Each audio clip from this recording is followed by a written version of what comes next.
Hi everyone, welcome to my channel SizeApp. So today we will be discussing management and governance under the umbrella of AWS. So for anyone preparing for certifications or if you are trying to get acquainted with cloud services, this is your channel.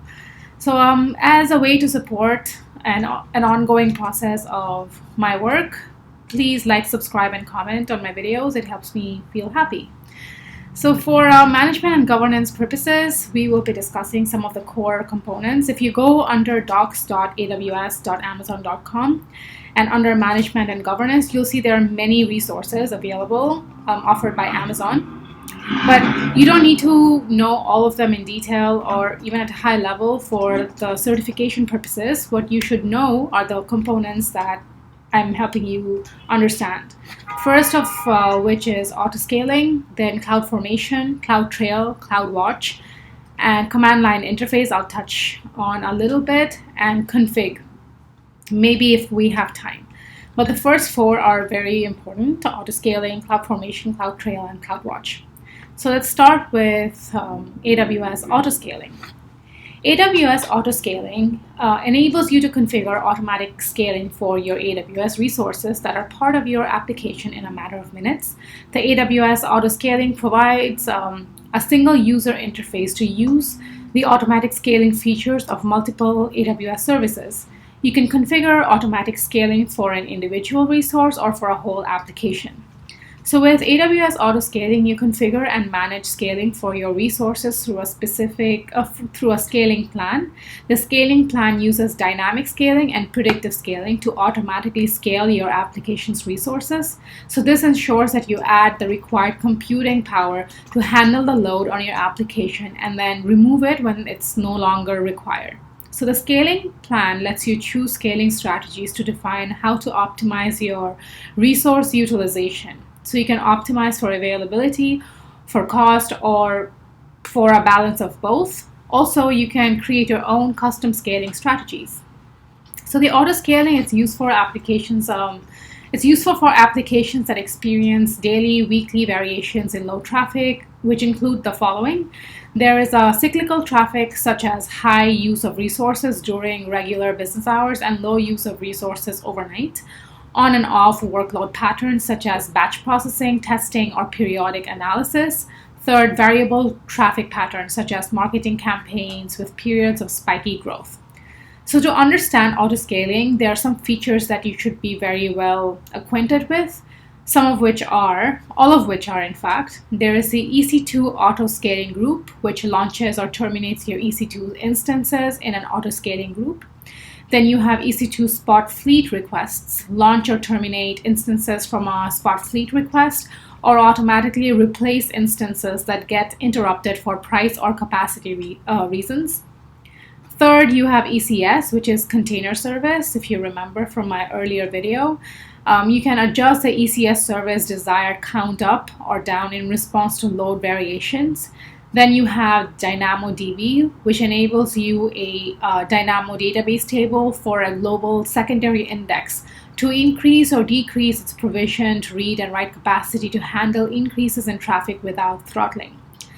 Then last, you have Amazon Aurora, which is a PostgreSQL resource that AWS offers, through which you can dynamically adjust the number of Aurora read replicas provisioned for an Aurora database cluster to handle changes in active connections or workload. So the scaling feature that AWS currently has are available in dynamic scaling and predictive scaling. So with dynamic scaling creates target tracking scaling policies for the scalable resources in your application. So this allows your scaling plan to add and remove capacity for each resource as required to maintain resource utilization at the specified target value. There are some predictive scaling models as well. There's load forecasting. So AWS Autoscaling analyzes up to 14 days of history for a specified load metric and forecasts the future demand for the next 2 days. So this data is available to 1 hour intervals and daily uploads.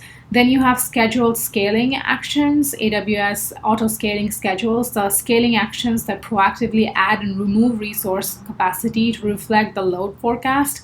So at the scheduled time, the autoscaling, AWS Autoscaling updates the resource's minimum capacity with the value specified by the scheduled scaling action. So the intention is to maintain resource utilization at the target value specified by scaling strategy.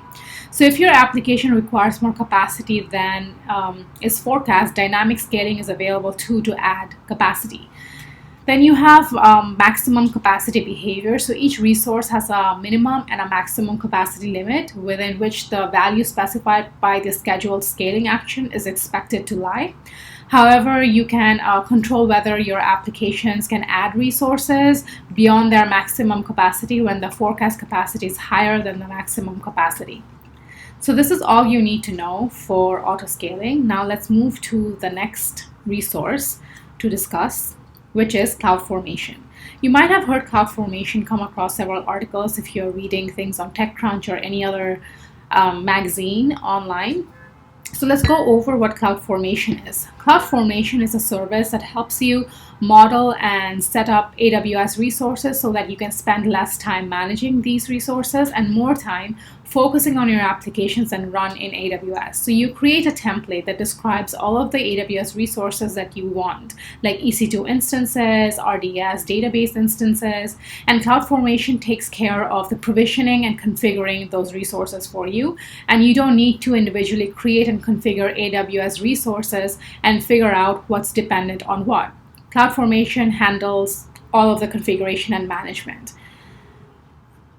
So there are some scenarios that you can use CloudFormation for simplifying infrastructure management is one of them. So for a scalable web application that also includes a backend database, you might use an autoscaling group, an Elastic load balancer, and Amazon relational database service instance. So you might, on a regular case, have to configure each of them separately, but after you create the resources, you might want to configure them together. So all these tasks can add complexity and time.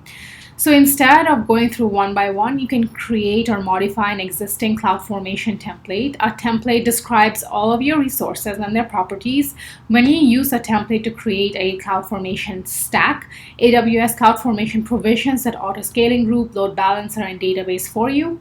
So after the stack has been successfully created, your AWS resources are up and running. You can delete the stack just as easily, which deletes all of the resources in the stack. So by using CloudFormation, you are able to manage a collection of resources as a single unit. It also helps you with quickly replicate your infrastructure. So if your application requires additional availability, you might want to replicate it. And instead of going resource by resource to see exactly what was happening in your first infrastructure, you can again create a template to replicate all of the resources. And third use case would be it makes it easy to control and track changes to your infrastructure. In some cases, you might have underlying resources that you want to upgrade incrementally. For example, you might want to change a higher performing instance type in your autoscaling launch configuration so that you can reduce the maximum number of instances in your autoscaling group. So if problems occur after you complete the update, you might need to roll back your infrastructure to the original settings. To do this manually, you'll have to remember which resources were changed, go back and verify those. But when you use CloudFormation, the template describes exactly what resources are provisioned and their settings. So because these templates are text files, you simply track differences in your templates to track changes to your infrastructure, similar to the way developers control revisions to source code. So for example, you can use a version control system with your template so that you know exactly what changes were made, who made them, and when. And if at any point you need to reverse changes to your infrastructure, you can use a previous version of your template. So that's all you need to know for CloudFormation. I will later create a video comparing CloudFormation with Terraform, what the differences are, and when to use which resource, and the pros and cons, essentially weighing them both. The next tool that's very important to know is CloudTrail. So I think of CloudTrail, and the next one would be CloudWatch, which can be very confusing. So CloudTrail is, I like to think of it like Hansel and Gretel throwing breadcrumbs leading to the gingerbread house. So these trails are, CloudTrail follows these kind of breadcrumbs, which are your resources, to understand your infrastructure better. So in CloudTrail is an AWS service that helps you enable governance, compliance, and operational and risk auditing for your AWS account. Actions taken by a user, role, or AWS service are recorded as events in your CloudTrail. Events include actions taken in the management console, the command line interface, or software development kits and APIs. So CloudTrail is enabled on your AWS account when you create it. When activity occurs on your AWS account, that activity is recorded in a CloudTrail event. You can easily view recent events in CloudTrail console by going to event history. So for an ongoing record of activity and events in your AWS account, you create a trail. So visibility into your AWS account activity is a key aspect of security and operational best practices. You can use CloudTrail to view, search, download, archive, analyze, respond to account activity across your AWS infrastructure. You can also identify who or what took which action, what resources were acted upon, and when the event occurred, and other details to help you analyze and respond to activities in your AWS account. So think of CloudTrail like it monitors all the actions taken on the resources and who does what, and all the actions that one can take on your infrastructure. So there are some workflows, and I will go into the CloudTrail workflows later in the video if I have time. So now let's move on to CloudWatch in the interest of our video. So CloudWatch monitors your AWS resources and applications you run on AWS in real time. So you can use CloudWatch to collect and track metrics, which are variables you can measure for your resources and applications. So your CloudWatch homepage automatically displays metrics about every AWS service you use. You can additionally create custom dashboards to display metrics about your custom applications and display custom collections of metrics that you choose. You can also create alarms, which watch metrics and send notifications automatically to make changes to the resources you are monitoring when a threshold is breached. For example, you can monitor CPU usage and disk reads and writes of your EC2 instances, and then use this data to determine whether you should launch additional instances to handle increased load. You can also use this data to stop underused instances to save money. So to access CloudWatch, you can use access from the console, the command line interface, software development kits. So CloudWatch works really well with certain services, and these are the following. There's simple notification service which helps coordinate and manage the delivery or spending of messages to subscribing endpoints or clients. You can use SNS with CloudWatch to send messages when an alarm threshold has been reached. Second would be it works well with EC2 Autoscaling, which enables you to automatically launch or terminate EC2 instances based on your user-defined policies, health status checks, and schedules. You can use a CloudWatch alarm with an EC2 Autoscaling to scale your EC2 instances based on your demand. Third would be CloudTrail, which enables you to monitor the calls made to the CloudWatch API for your account, including calls made by the management console, the command line interface, and other services. So when CloudTrail logging is turned on, CloudWatch writes those log files to an S3 bucket, which is an object store that you specified when you configured CloudTrail. CloudWatch works well with identity and access management, which is a web service that helps you securely control access to your AWS resources for your users. Use IAM to control who can use your AWS accounts, authentication, and what resources they can use, in which ways you can authenticate or authorize the user. Now, that is CloudWatch. So for today, I will be ending the video here because it's already 14 minutes, but I hope you like, subscribe, and comment on my channel so that I can continue making such content. For the topics that were not covered, I will probably have another video, and I'll have another series deep diving into each of the core essential resources for AWS. For now, bye.